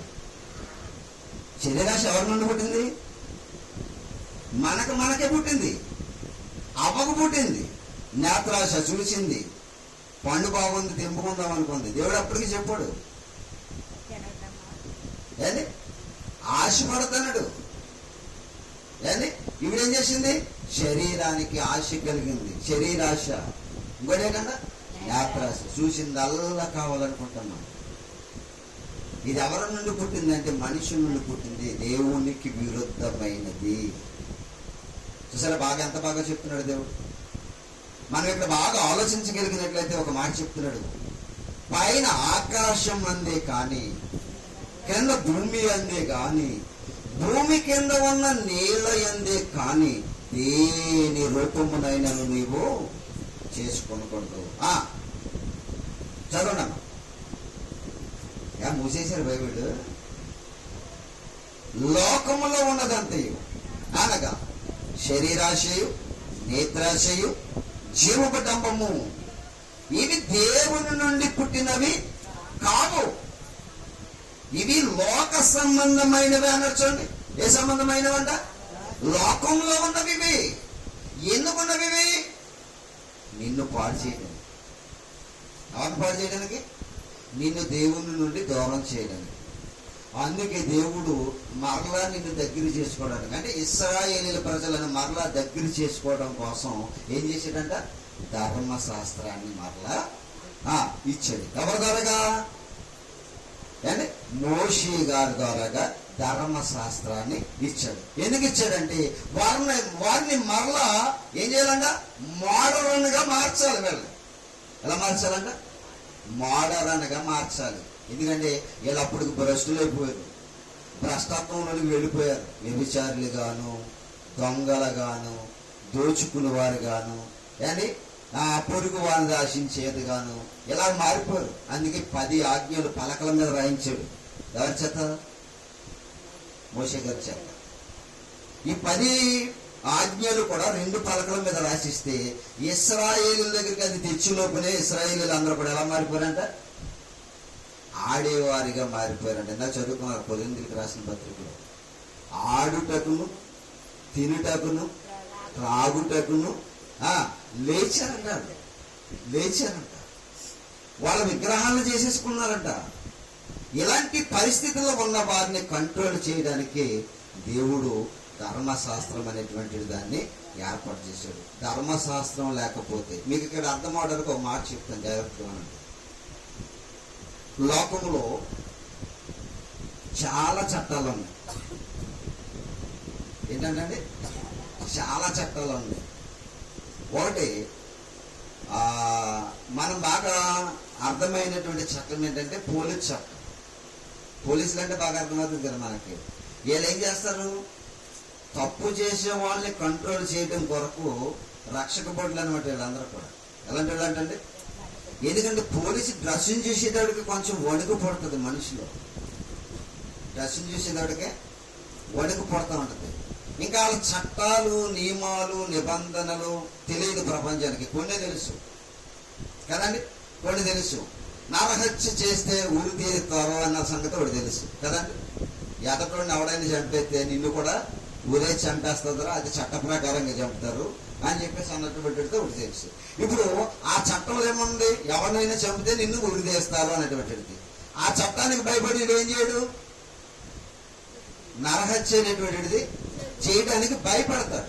ఇప్పుడు ఆ చట్టంలో ఆ మాటే ప్రకటన కాకపోతే వీడు వెచ్చలవిడిగా మారిపోతాడు. అందుకని ఇప్పుడు నరహత్య చేయొద్దు అనేటువంటి మాట దేవుడు మనకి ఎందుకు ఇచ్చాడంటే, నరహత్య చేయడం వల్ల నువ్వు కూడా శిక్షలో పారిభాగస్తుడు అవుతావు. ఈ ధర్మశాస్త్రం లేదనుకోండి, మనిషి ఏమైపోతాడు? నాశనానికి వెళ్ళిపోతాడు. సమాజాన్ని కూడా ఏం చేస్తాడంట? నాశనం చేసేస్తాడు. అందుకనే దేవుడు మంచి అద్భుతంగా ఆలోచించి ఏం చేశారంటే ఈ ధర్మశాస్త్రాన్ని మోషే గారి ద్వారాగా ఇశ్రాయేలీలకు ఆజ్ఞాపించారు. ఈ ఆజ్ఞాపించినటువంటి ప్రతి ఆజ్ఞను కూడా వీళ్ళు ఏం చేశారంటే పాటించలేదు. ఒక్క ఆజ్ఞ కూడా వీళ్ళు ఏం చేయలేదంట, పాటించలేదు. ఏమైపోయారు?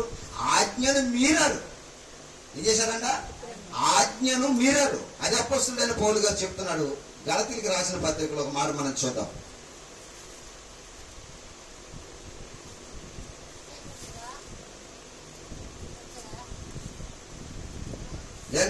గలతీయులకు రాసినటువంటి పత్రిక 3వ అధ్యాయం 10వ వచనంలో ఏమని చెప్తున్నాడు చూడండి ఒకసారి. ధర్మశాస్త్రము విధించిన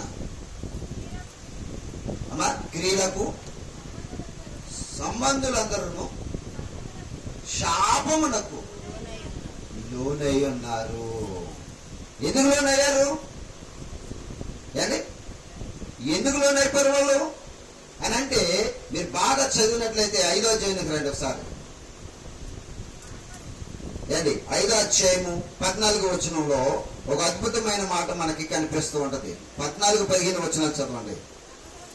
ధర్మశాస్త్రమంతయు, మీరు బాగా వినాలి, ధర్మశాస్త్రమంతయు నిన్ను వలె నీ పొరుగు వారిని ప్రేమించుము అను ఒక్క మాటలో సంపూర్ణమై ఉన్నది. అయితే మీరు ఒకరినొకడు కాల్చుకొని ఏం చేస్తున్నారంటే, దేవుడేమో ప్రేమించుకోవడం చెప్తుంటే ఏం చేస్తున్నారంట, ఒకరినొకడు కలుచుకుంటున్నారంట. ఏం చేస్తున్నారంట? ఎవరు? ఇశ్రాయేలీలు. ఒకరి ఎడల ఒకరికి సమాధానం లేదు.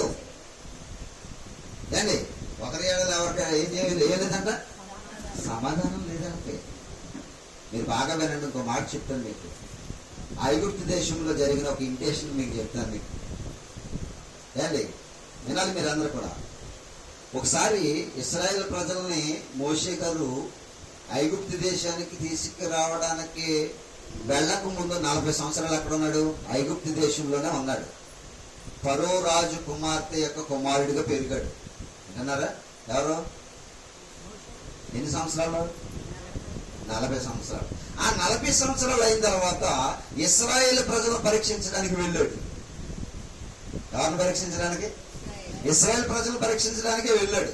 వెళితే ఒక ఐగుప్తీయుడు ఇశ్రాయేలుని కొడుతున్నాడు. ఐగుప్తీయుడు ఇశ్రాయేలుని కొడుతుంటే మోషే గారు ఏం చేశాడంటే, ఐగుప్తీయుని చంపేసి ఇసుకలో పాదేసి ఇశ్రాయేలుని కాపాడాడు. తర్వాత తెల్లారి మళ్ళీ ఇంకొక ఇంటేషన్ జరిగింది. ఏంటంటే ఇశ్రాయేలీయుడు కొట్టుకుంటున్నారు. ఎవరెవరు అంటే ఇశ్రాయేలీలో ఏం అలవాటు అయిపోయింది? ఒకడిని ఒకడు ఏం చేసుకోవడం అలవాటు అయిపోయింది, కలుచుకోవటమును భక్షించుకోవడం అలవాటు పడిపోయింది. అదే చెప్తున్నాడు పౌలు గారు. నీకు బాగా అర్థం అవ్వాలి, మళ్ళా రిపీట్ చేసి చెప్తాను. పౌలు గారు అంటే క్లియర్ గా ఇశ్రాయేలీల గురించి ఎందుకు రాశాడంటే, అసలు ధర్మశాస్త్రం అంటే ఏంటి, ధర్మశాస్త్రం ఎందుకు ఇచ్చాడు, అలాగే వాళ్ళు చేసిన పని ఏంటి అన్నటువంటిది క్లారిటీగా రాశాడు. ఇక్కడ గలతీయులకు రాసిన పత్రికలోను హెబ్రీయులకు రాసిన పత్రికలోను వచ్చే 2 రోజుల్లో మీకు బాగా క్లారిటీ అవుతుంది. ఎందుకంటే ఆయన ఎలాంటి ధర్మశాస్త్రాన్ని ఎలాంటి స్థితిలోనికి తీసుకొచ్చిందో మీకు చూపిస్తాను బైబిల్లో నుంచి. కానీ ఇప్పుడు జాగ్రత్తగా అర్థం చేసుకుంటే, వీళ్ళు భక్షించుకుంటున్నారు, కలుచుకుంటున్నారు. ఒకరినొకరిని ప్రేమించుకోమని దేవుడు చెబుతుంటే ఏం చేస్తున్నారంట, ఒకరినొకరు కలుచుకుంటున్నారంట, భక్షించుకుంటున్నారంట. భక్షించడం అంటే అర్థం ఏంటి? ఒకరినొకరు చంపుకుంటున్నారు. ఒకరినొకరు ఏం చేసుకుంటున్నారంట, చంపేసుకుంటున్నారు. మనిషి బ్రతుకుంటేనే కదా ప్రేమ చూపించేది. చచ్చిపోయిన తర్వాత ఇంకెన్ని చేస్తే సుఖమైంది? అందుకే క్షణికావేశాలు మనిషికి పనికి రావని దేవుడు మనిషి ఆవేశాన్ని అణచడానికి దేవుడు ఏం చేశాడంటే, దేవుడు మనిషిని కంట్రోల్ చేయడానికి ఈ ధర్మశాస్త్రం అనేటువంటిది మనుషుల మధ్యన ప్రవేశపెట్టాడు. ఈ ధర్మశాస్త్రమే లేకపోతే మనిషి ఏమైపోతాడు తెలుసా? విచ్చలవిడితనంగా మారిపోతాడంట. ఒకసారి చూద్దాం. రోమాపత్రిక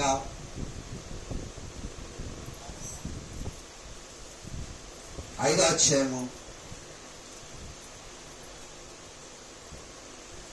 5వ అధ్యాయం 12-13 వచనాలు చదవండి.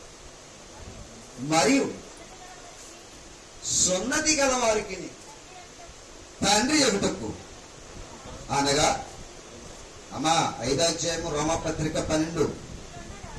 ఇట్లుండగా ఒక మనిషిని ద్వారా పాపము ద్వారా మరణమును లోకములో ఎలాగూ ప్రవేశించును, అలాగునని మనుషులందరూ పాపము చేసినందుకు మరణము ఏంటంటే అందరికి మరణం ఏం చేసిందంట? సంప్రాప్తమైపోయిందంట. విన్నారా? పాపం చేస్తే పాపం వల్ల ఏమొచ్చింది? అది. ఇప్పుడు రోగం వస్తే రోగానికి ఏం కావాలి? ఇప్పుడు మందు కావాలి. మెడిసిన్ లేకపోతే రోగము నిర్మూలన జరగదు. ఇప్పుడు మనిషిలో ఉన్న పాపాన్ని నిర్మూలన చేయడం కోసమే ధర్మశాస్త్రం పుట్టింది. అర్థమవుతుంది మీకు? ధర్మశాస్త్రం పుట్టడానికి మెయిన్ కారణం ఏంటంటే మనిషిలో ఉన్న పాపాన్ని నిర్మూలన చేయాలి. ఎందుకంటే పాపం వల్ల మనిషికి ఏం సంభవిస్తుంది? మరణము నుండి మనిషిని తప్పించాలి. అందుకే దేవుడు చెప్పాడు, నిన్ను వలె నీ పొరుగు వారిని. ప్రేమలో ఏముంటది? రక్షణ ఉంటది. కక్షలు ఉండవు. కక్షలు ఎందుకు? మనిషిని చంపడానికి. అది చేస్తే నీకేమొస్తుంది చెప్పు? నీ కక్ష ఏదో ఆ శరీరంలో ఉన్నటువంటి ఆవేశము అణిచుకోవడం కోసం చంపేవే తప్ప ఆ చావు వల్ల నీకు కలిగిన లాభం ఏమీ కూడా లేదు. అందుకనే దేవుడు ఎంత మంచి నాలెడ్జ్ని పంపించాడు ఇశ్రాయేలు ప్రజల మధ్యకి. తెలుసండి, ఒకరి ఎడల ఒకరు సహోదర ఐక్యత కలిగి అండర్స్టాండింగ్ జీవితం కావాలరా బాబు మీకు అని చెప్పాడు. ఏ జీవితం అంట? అండర్స్టాండింగ్ జీవితం. ఇది భార్యాభర్తల్లో కూడా కోల్పోతారు చాలా మంది. అండర్స్టాండింగ్ ఉండదు. ఆవిడోడు చెప్తే ఈయనోడు చెప్తాడు, ఈయనోడు చెప్తే ఆవిడోడు చెప్తుంది. అండర్స్టాండింగ్ ఉంటే లైఫ్ చాలా బాగుంటుంది. లైఫ్ బాగుండాలంటే మనకు అండర్స్టాండింగ్ ఉండాలి. ఇప్పుడు దేవుడు వీళ్ళకి అండర్స్టాండింగ్ అవుతలేదు. ఎవరికి? ఇశ్రాయేలీయులకి. దేవుడు ఎప్పుడు కూడా వీళ్ళని అండర్స్టాండింగ్ చేసుకుంటూనే వచ్చాడు. కానీ వీళ్ళ మాత్రం దేవుడికి అండర్స్టాండింగ్ లో లేరు. వ్యతిరేకంగానే ఉన్నారు వీళ్ళందరూ. దేవుణ్ణి ఎరిగి ఉండి దేవునికి ఆయనను ఏం చేయలేదంట? మహిమపరచలేదంట. ఆయన పక్కన పెట్టేసి వీళ్ళ పూజ వేళ చేయడం మొదలు పెట్టదండి. ఇప్పుడు దేవునికి ఏం కలగాలి? కోపం కదండి. కోపము వల్ల మనిషికి ఏం కలిగిందో తెలుసా? మరణము సంభవించింది. దేవుని కోపము నరుని నీతిని దేవుని నీతిని నరుని కోపము నెరవేర్చలేదంట. పీడ బాగా గమనించాలి మీరు అన్నీ కూడా. దేవుడు చెప్తున్నాడు ప్రతి మాట. పాపం ఉంది మనలో. పాపం వల్ల మనకేం సంభవిస్తుందంట? మరణం. అంటే శరీరానికి వచ్చే రోగం ఈ చావు కదండి. మీరు ఈ చావు గురించి ఆలోచిస్తున్నారేమో, దీని గురించి కాదు. మనకి పాపం ఉన్నా చచ్చిపోతాం, పాపం లేకపోయినా చచ్చిపోతాం. ఇక్కడ అర్థమవుతుందా మీకు? పాపం ఉన్నవాడు చచ్చిపోతాడు, పాపం లేనివాడు కూడా చచ్చిపోతాడు. ఎలా చచ్చిపోతాడో ఒక మాట చెప్తాను, మీరు జాగ్రత్తగా వినండి. యేసు ప్రభు పరిశుద్ధుడు. ఎవరైనా పరిశుద్ధుడే కదా. కన్య మరియ గర్భాన పుట్టి 33.5 సంవత్సరాలు భూమి మీద పాపము లేని వాడిగా బ్రతికాడు. 33.5 సంవత్సరాల తర్వాత ఏమైపోయాడైనా? పరిశుద్ధుడు చనిపోయాడా లేదా? పాపులందరూ చనిపోతున్నారు రైటే, పరిశుద్ధుడు కూడా చనిపోయాడు కదా. శరీరానికి మరణము, పాపి పరిశుద్ధుడు, చిన్నోడు పెద్దోడు, ధనమున్నోడు ధనము లేనోడు అనేటువంటి తేడా ఏమున్నది మరణానికి? ఆ మరణం వస్తుంది. కానీ రెండవ మరణం ముందు చూశారు, అది కొందరికే. ఆ మరణాన్ని తప్పించుకోవడం కోసమే ధర్మశాస్త్రం మన మధ్యకి వచ్చింది.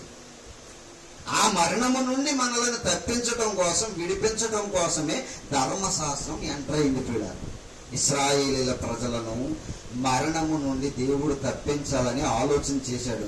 ఆయన ప్రేమ ఏళ్ళలో కూడా ఉండాలని చూశాడు. అందుకని దేవుడు మొదటగా చెప్పింది ఏంటంటే, మీరు కక్షలు మాని, విభేదాలు మాని, ఏంటి నీ సహోదరుని మొదట ప్రేమించటం నేర్చుకోమన్నాడు.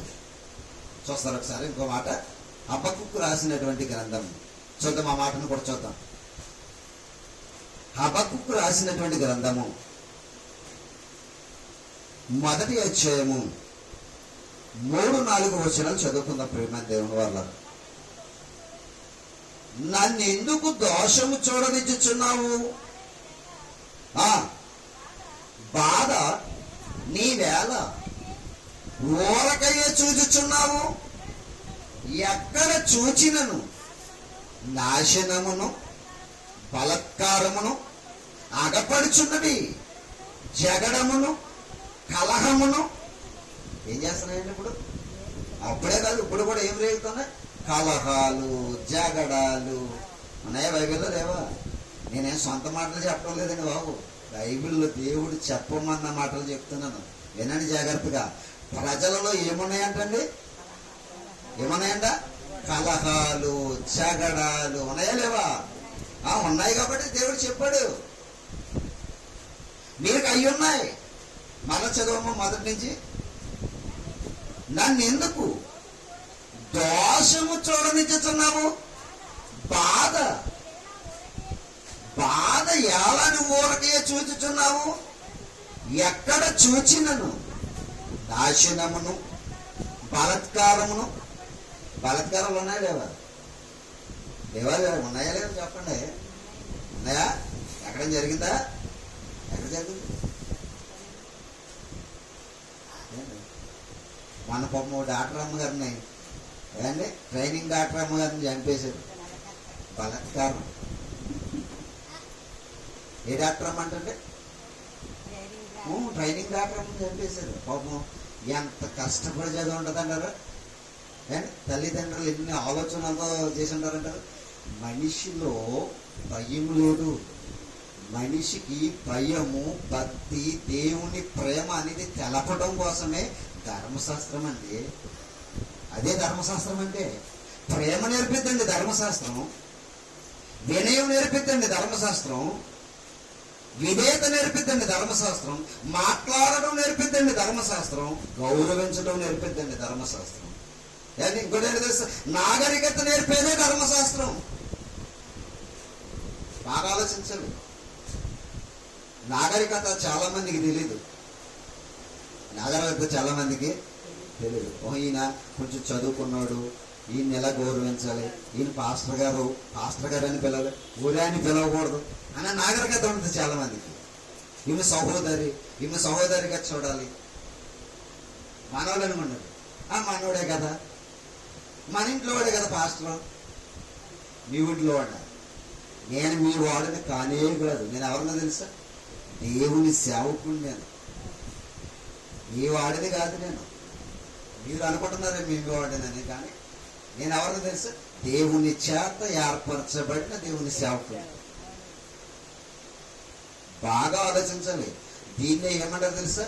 నాగరికత కావాలి మనకి. గౌరవించటం, ఎవరిని ఎలా గౌరవించాలి, ఎవరితో ఎలా మాట్లాడాలి, ఇది నేర్చుకోవాలి. నాగరికత అంటే ఈ నాగరికత ఏ శాస్త్రాలు చెప్పవండి, బైబిల్ తప్ప. ప్రారంభము నుంచి నాగరికత నేర్పింది ఏంటో తెలుసండి? ధర్మశాస్త్రం నేర్పిందండి. నా దేవుడు రాయించాడండి నాగరికతలో ఎలాగుండాలో.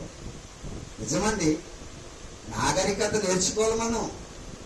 అనాగరికులు ఉంటారు చాలా మంది, తెలుసండి. కొంతమంది ఇప్పటికి కూడా సరిగా బట్టలు వేసుకోవటం రాదు.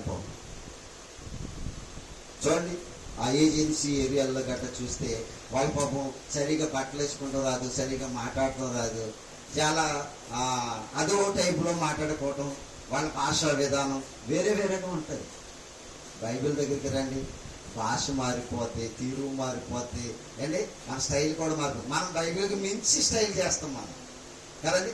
బైబిల్ దాకానే స్టైల్ చేయాలి. బాగా వినయంగా, విధేయతగా, గౌరవంగా ఉండాలి మనం అందరం కూడా. హోందా అంటారు దాన్ని.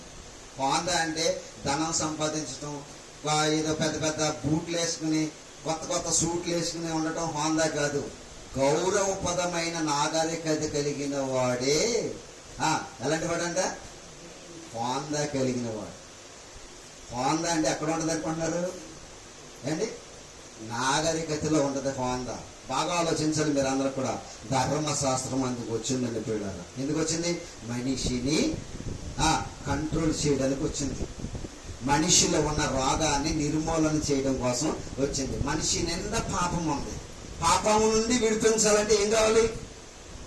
మందు కావాలి కదా. ఆ మంది ధర్మశాస్త్రము. ఈ ధర్మశాస్త్రము ఇశ్రాయేలీయులను పాపము నుండి విడిపించలేకపోయింది. దేని నుంచి? పాపము నుంచి విడిపించలేకపోయింది. మరి ఎవరు వచ్చారు అన్నదే రేపు ఎల్లుండి కూడా మాట్లాడుకుందాం మనం. కానీ ఈ ధర్మశాస్త్రము రెండు విధాలుగా ఉంది. మీకు చెప్పేసి నేను ముగించేస్తాను. ఇప్పుడు ఈ వేళకి ఈ కార్యక్రమాన్ని నేను ముగించేస్తాను. జాగ్రత్తగా ఉండండి. ధర్మశాస్త్రము రెండు రకాలుగా ఉంది. ఏంటి రెండు రకాలుగా ఉందంటే, ఒక చోట ధర్మశాస్త్రము యేసుప్రభు వారు నెరవేర్చాడు, నెరవేర్చడానికి వచ్చాడు అని ఉంటుంది. ఫస్ట్ ఆఫ్ ఆల్ పాయింట్ మీరు జాగ్రత్తగా ఉండాలి. ఒక చోట ఏమో యేసుప్రభు వారు ధర్మశాస్త్రాన్ని నెరవేర్చడానికి వచ్చాడు అని ఉంటుంది. ఇంకో చోట ఏమో ధర్మశాస్త్రాన్ని యేసుక్రీస్తు వారు కొట్టేశాడు అని ఉంటుంది. ధర్మశాస్త్రాన్ని నెరవేర్చాడా, ధర్మశాస్త్రాన్ని కొట్టేశాడా? అది రైటే, ఇది రైటే. బైబిల్ అంటే ఇలాగ ఉంటుంది. ఆలోచించాలి. బైబిల్ ఆలోచిస్తేనే బైబిల్ మనకే అర్థమవుతుంది. ఆయన నెరవేర్చాడు, కొట్టివేశాడు. రేపు రాబోయే 2 దినాల్లో ధర్మశాస్త్రాన్ని ఎలా నెరవేర్చాడో, ఎలా కొట్టివేశాడో రాబోయే 2 దినాల్లో మాట్లాడుకుందాం. కానీ మనం జాగ్రత్తగా ఉందాం. ధర్మశాస్త్రం ఎప్పుడు వచ్చింది? ఏ 430 సంవత్సరాల తర్వాత? ఇశ్రాయేలీలు ఐగుప్తు దేశంలో బానిసలుగా వెళ్ళినది మొదలుకుని 430 సంవత్సరాల తర్వాత ధర్మశాస్త్రము వచ్చింది. ఎందుకు వచ్చింది? వారిని పాపము నుండి విడిపించడం కోసం వచ్చింది ధర్మశాస్త్రం. అర్థమైంది కదా అండి? ఆ ధర్మశాస్త్రం 430 సంవత్సరాల తర్వాత రావడానికి గల కారణం ఏంటంటే, మనిషిలో ఉన్నటువంటి తుచ్చబుద్ధి అనమాట. దాన్ని ఏమంటారంటే బైబిల్ భాషలో తుచ్చబుద్ధి అంటారు. తుచ్చమైన మనసు. ఇది బైబిల్లో ఉందా? తుచ్చమైన మనసు అనేటువంటిది బైబిల్లో ఉందా? ఫైనల్ గా మాట చూపించి నేను ముగించేస్తాను. ఆ మాట భాష మాట్లాడచ్చు, మాట్లాడకూడదు మీకు చూపిస్తాను. ఎందుకంటే ఆన్సర్ లేకపోతే బాగోదండి. రోమపత్రిక, నేను ఆ మాట చెప్పి నేను ముగించేస్తాను. రోమపత్రిక 1వ అధ్యాయము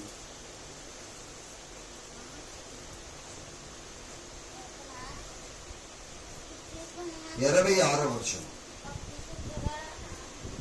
26వ వచనం. మొదటి అధ్యాయము రోమపత్రిక 26వ వచనం. ఆ చదువుకుని మనం ముగించేసుకున్నాం. జాగ్రత్తగా. అందువలన దేవుడు ఉందా? బైబిల్లో లేదా? ఆన్సర్ లేకుండా ఉండదండి. జాగ్రత్తగా వినాలి. ఏమనుంది బైబిల్లో? తుచ్చమైన అభిలాషలకు దేవుడు వాళ్ళని అప్పగించేసాడంట. ఎవరిని? ఇశ్రాయేలు ప్రజల్ని. దేనికి అప్పగించేసాడంట? తుచ్చమైన వాటికి అప్పచెప్పేసాడంట. తుచ్చమైన వాటి అంటే ఏంటి? బాగా చెప్తుంది, బాగా వినండి ప్రియులారా. తుచ్చమైన వాటి అంటే అర్థం ఏంటి తెలుసా? ఒక పురుషుడికి ఒక స్త్రీ కావాలి. దేవుని నిర్ణయం, దేవుని నియమం అది. ఏనండి ఈ మాట చెప్పి నేను ముగించేస్తాను. మరి అశ్రద్ధగా ఉన్నది ఈ మాట అంతా కూడా చాలా జాగ్రత్తగా ఉన్నాను. ఆ రోమపత్రిక 1వ అధ్యాయం ఇలాగ పైకి చదువుకుంటూ వెళ్ళిపోతే కిందకి అక్కడ రాస్తాడు. చాలా క్లారిటీగా రాస్తాడు. మీకు అవన్నీ నేను ఇప్పుడు చెప్పడానికి సమయం కాదు, కానీ మీకు చెప్తున్నాను జాగ్రత్తగా. ఒక సందర్భం జ్ఞాపకం చేసి ముగించేస్తాను. జాగ్రత్తగా వినండి. తుచ్చమైన అంటే అర్థం ఏంటంటే, దేవుడు పురుషునికి స్త్రీలుగా చేసి భార్యని ఇచ్చాడు. కానీ అది స్వచ్ఛమైంది. ఏమైంది? స్వచ్ఛమైంది. స్వచ్ఛమైంది వేరు, తుచ్చమైంది వేరు. స్వచ్ఛం అంటే పురుషునికి భార్య ఉండాలి. తుచ్చమైంది అంటే ఏంటి తెలుసా? పురుషుడికి పురుషుడిని కోరుకోవడం, పురుషుడు జంతువును కోరుకోవడం, స్త్రీ జంతువును కోరుకోవడం. ఏంటో తెలుసది? తుచ్చమైన జీవితానికి ఇశ్రాయేలీల ప్రజలని దేవుడు అప్పగించేశాడు. జంతువులు కూడా వదలలేదు ఇశ్రాయేలీలు. మీకు తెలుసా? తెలియదు. మీకు చరిత్రలో తెలియదు. స్త్రీలే గాని పురుషులే గాని జంతువులతో కూడా పోయారండి. మీకు పాత నిబంధన పాఠం అంతా కూడా వివరించి చెప్పాలంటే నాకు సమయం చాలా పీడాలి. కానీ కొన్ని విషయాలు మాత్రం ఈ 3 దినాల్లో మీకు కొన్ని విషయాలు మాత్రం తీసి చెప్పడానికి ఆశపడి తీసాను. ఇవన్నీ కూడా ధర్మశాస్త్రం అంటే ఏంటో తెలుసండి, మనిషిని కంట్రోల్ చేయడానికి వచ్చింది. కానీ ఇశ్రాయేలీలు కంట్రోల్ అవ్వలేదు, పిల్లరా, అవ్వలేదు.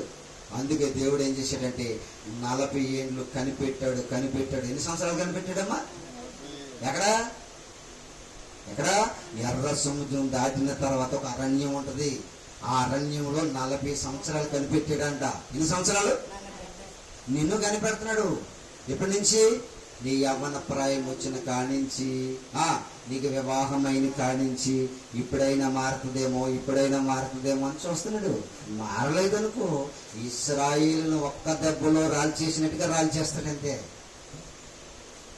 దేవునికి కోపం రానంతసేపే. ఆయన ఎంత ప్రేమమయుడో అంత పౌరుషం కలిగిన వాడు దేవుడు. అమ్మా, మీరు జాగ్రత్తగా చూడండి. మీ పిల్లల్ని ఎంత ప్రేమిస్తారు మీరు? ప్రేమించిన తల్లిదండ్రులు ఉంటారు ఆ పిల్లల్ని. స్కూల్కి వెళ్తారు పిల్లలు, స్కూల్కి వాళ్ళ లెక్క ముందు తల్లి లేచిపోయి ఏం చేస్తుంది? వంట చేసేస్తుంది, క్యారేజీలు పెట్టేస్తుంది. ప్రేమ అదే ఆడేదైనా తప్పు చేశాడు అనుకో, ప్రేమ పక్కన పెట్టేస్తుంది. ఆడికి తెగుతుందా ఇరుగుతుందా అన్నది ఆలోచించుకోవడానికి చితక బాధేస్తుంది. బాధ అదంతా మీకు తెలుసు. అయితే మీకే ఇంత కంట్రోలింగ్ మనసు లేనప్పుడు దేవుడికి ఎలాగుంటుంది అనుకుంటున్నారండి? ఆలోచించారా? ఎలాగుంటుంది దేవునికి? ఆలోచిస్తాడు. చాలా ప్రేమ చూపిస్తున్నాడు మన పైన. ఆ ప్రేమను బట్టి మన చుట్టుపక్కల వారందరూ నాశనం అయిపోతున్నా మనం ఎంత క్షేమంగా ఉన్నామంటే ప్రేమే. మరి ఇదే ప్రేమను ద్వేషంగా మారకుండా చూసుకోండి ప్రియులారా. అది దేవుడు చెప్తున్నమాట. అందరం ఏమైపోవాలంట? ఆయన ప్రేమ పొందేవారిగా ఉండాలి, కానీ ఆయన పగలు పాలుభగస్తులమయ్యేవారుగా ఉండొద్దు. జాగ్రత్తగా వినండి, బాగా ఆలోచించండి. మీ పిల్లల గురించి కొన్ని నిమిషాలు ఆలోచించుకోండి. మీ పిల్లల గురించి మీ విషయంలో ఆలోచన కలిగితే దేవుడు మన ఎడలో ఉన్న ఆలోచన మీకు అర్థమైపోతుంది. అర్థమవుతుందా మీకు? మీరు తప్పు చేస్తే మీ పిల్లల్ని మీరు ఊరుకోరు, ప్రేమ చూపించి.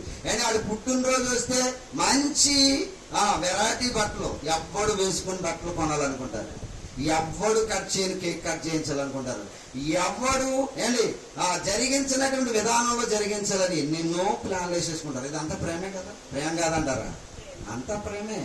అదే అన్ని పొందిన వాడు ఏదైనా చిన్న తప్పు చేసాడు అనుకోండి, ఇక్కడికి కాలు ఎరగొట్టేస్తారు, చెయ్యి ఎరగొట్టేస్తారు, మెడ తిప్పేస్తారు, చెవుడు అయ్యేలా కొట్టేస్తారు. మీకే కంట్రోలింగ్ ఉండదు కదా? అంటే అంత ప్రేమను ఏం చేశారు? ఇప్పుడు అంత ప్రేమను ఏం చేశారు? పక్కన పెట్టేశారు. మరి ఇంత ప్రేమను మీరు పక్కన పెట్టేస్తే దేవుడు పెట్టడా? ఆయనండి 40 సంవత్సరాలు పూరీలను పంపించాడు. ఎన్ని పూరీలు అంటే ఏంటమ్మా? అది ఒక రకమైన మాంసం. ఇదండా, అది ఒక రకమైన మాంసం కొరత పెట్టాడు. ఎన్ని సంవత్సరాలు పెంచాడు అనుకున్నారు? 40 సంవత్సరాలు పెంచాడండి. వాళ్ళ పళ్ళుల్లో సందుల్లో దూరేసి మాంసం ఎదవ కంపు కొట్టేసిందంట, నోరంతా కూడా. ఉత్తుదనుకుంటున్నారా? మీకు చూపించేస్తానాడు రెఫరెన్స్. ఎందుకంటే మళ్ళీ నన్ను అమ్మాయి సంఖ్యాకాండం నేను ఆ రెఫరెన్స్ చూపించేసి ముగించేస్తాను. సంఖ్యాకాండము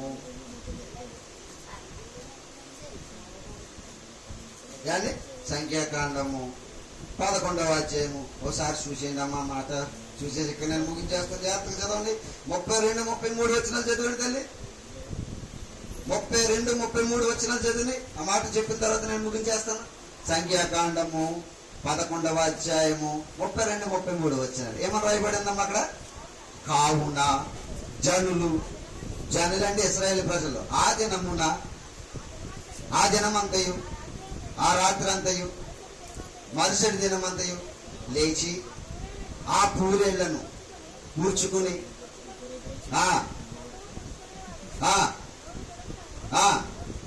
కూర్చుకున్నాను. తర్వాత వారు తమ కొరకు ఆ పాలెము చుట్టూ ఆ మాంసము ఇంకా వారి పండ్ల సందున ఉండగానే అది నవలకు మునిపే యెహోవా కోపము జనుల మీద ఏమొచ్చేసిందంట. అమ్మ అన్నం పెట్టేస్తుంది, కంచం నిండా పెట్టేస్తుంది, తినరా తినరా తినరా అని.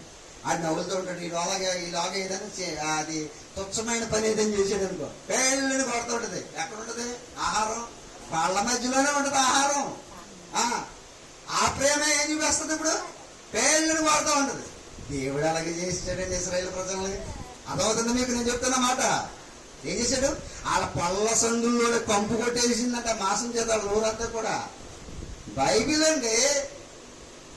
ఆ కంపు కొట్టేస్తున్నది ఆ నోటిలో ఉండగానే మాంసం ఆ పళ్ళ సందులో ఉండగానే దేవుడు ఏం చేశాడంట?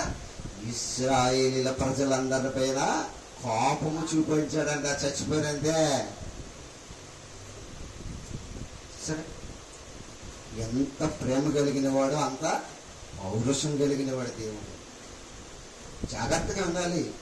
మన పిల్లలకి ఎంత పెడతాం అంత కోపం వచ్చినప్పుడు అంతా కూడా ఇక మళ్ళీ సామాన్యంగా ఉండదు. దేవుడు కూడా అలాంటి వాడే పిల్లలు, అంతకంటే గొప్పవాడు దేవుడు. మీరు ఆయన గురించి బాగా ఆలోచించండి. ఈరోజు మన పాఠాంశం ఏంటమ్మా? ధర్మశాస్త్రము ఎప్పుడు వచ్చింది, ఎందుకు వచ్చింది? ఎప్పుడు వచ్చింది? 400 ఇశ్రాయేలు ప్రజలు బానిసలుగా వెళ్ళిపోయిన 430 సంవత్సరాల తర్వాత వచ్చింది. ఎందుకు వచ్చింది?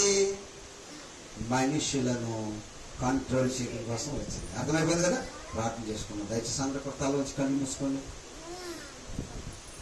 మహాపరిశుద్ధుడు, మహోన్నతుడు, మహాగణుడు నాయన పరలోకమందున్న కన్న తండ్రి, ఇప్పటి వరకు నీ పిల్లలకు ధర్మశాస్త్రము ఎప్పుడు వచ్చింది, ఎందుకు వచ్చింది అనేటువంటి దాని గురించి ఈ ఉదయకాల సమయంలో మేము మాట్లాడుకోవడానికి మీరు కృప చూపించారు. నీ పిల్లలందరూ శ్రద్ధగా విన్నారు.